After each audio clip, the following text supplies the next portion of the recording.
Hi ಎಲ್ರಿಗೂ ನಮಸ್ಕಾರ ಸ್ನೇಹಿತರೆ. ಅಲ್ಲಿ ನೋಡಿದ್ರಲ್ಲಿ ನೀವು ಎಲ್ಲಾ ವಿದ್ಯಾರ್ಥಿಗಳು ಏನ್ ಮಾಡ್ತಿದಾರಪ್ಪ ಅಂತಂದ್ರೆ ಇವಾಗ ಅದು ನಮ್ಮ ಸರ್ಕಾರಿ ಶಾಲೆಯಲ್ಲಿ ಮಾತ್ರ ಒಬ್ಬ ಗುರುಗಳು ಮಾಡಿದಂತಹ ಒಂದು ಡಿಜಿಟಲ್ ಬಯೋಮೆಟ್ರಿಕ್ ಸಿಸ್ಟಮ್ ಅಂತ ಹೇಳಿ ನೋಡ್ರಿ. ಅದು ಒಂದು ವೇಸ್ಟ್ ಅಂದ್ರೆ ಒಂದು ಕಡ್ಡೆಬಿ ಲಿಂತ ಯಾವ ರೀತಿ ಮಾಡಿದಾರಪ್ಪ ಅಂತಂದ್ರೆ ಎಲ್ಲಾ ವಿದ್ಯಾರ್ಥಿಗಳ ಒಂದು ಭಾವಚಿತ್ರಗಳನ್ನ ಅಲ್ಲಿ ಅಂಟಿಸಿರ್ತಾರ.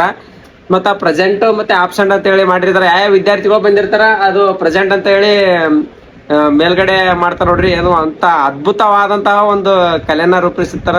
ಇಂಥ ಒಂದು ಕಲೆಗಳು ಎಲ್ಲಿ ಸಿಗ್ತಾವಪ್ಪ ಅಂತಂದ್ರೆ ನಮ್ಮ ಸರ್ಕಾರಿ ಶಾಲೆಗಳಲ್ಲಿ ಮಾತ್ರ ಸಿಗ್ತಾವ ನೋಡ್ರಿ. ಆ ವಿಡಿಯೋ ನೋಡಿ ಭಾಳ ನನ್ಗೆ ಖುಷಿ ಆಯ್ತು. ಸರ್ಕಾರಿ ಶಾಲೆಯಲ್ಲಿ ಯಾವ್ದಕ್ಕೂ ಕಮ್ಮಿ ಇಲ್ಲ ಅಂತ ಹೇಳ್ತಾರ ನೋಡ್ರಿ. ಅದು ನಿಜ ಆಯ್ತು ನೋಡ್ರಿ. ನಾವ್ ಯಾಕೆ ಪ್ರೈವೇಟ್ ಶಾಲೆ ಅಂತ ಹೇಳ್ತೀವಿ ನೋಡ್ರಿ. ಇಲ್ಲಿ ಒಬ್ಬ ಸರ್ಕಾರಿ ಶಾಲೆಯ ಒಬ್ಬ ಗುರುಗಳು ಈ ರೀತಿಯಾದಂತಹ ಒಂದು ಅದ್ಭುತವಾದಂತಹ ಒಂದು ಬಯೋಮೆಟ್ರಿಕ್ ಸಿಸ್ಟಮ್ ಅಳವಡಿಸಿಕೊಂಡಿದಾರ. ಅವರಿಗೆ ನಮ್ ಕಡೆಯಿಂದ ಒಂದು ಕೃತಜ್ಞತೆ ಹೇಳ್ತೀನಿ ನೋಡ್ರಿ. ಮಸ್ತ್ ಆದ್ರೆ ಸರ್. ಇದೇ ರೀತಿ ಸೋಷಿಯಲ್ ಮೀಡಿಯಾದಲ್ಲೂ ಕೂಡ ನೀವ್ ಏನೇನ್ ಮಾಡ್ತೀರಿ ಎಲ್ಲಾ ವಿಡಿಯೋಗಳನ್ನ ಶೇರ್ ಮಾಡ್ರಿ ಅಂತ ಹೇಳ್ತೀನಿ. ನಾವು ಸಪೋರ್ಟ್ ಮಾಡ್ತೀವಿ ಅಂತ ಹೇಳ್ತೀನಿ ನೋಡ್ರಿ. ಎಲ್ರಿಗೂ ನಮಸ್ಕಾರ.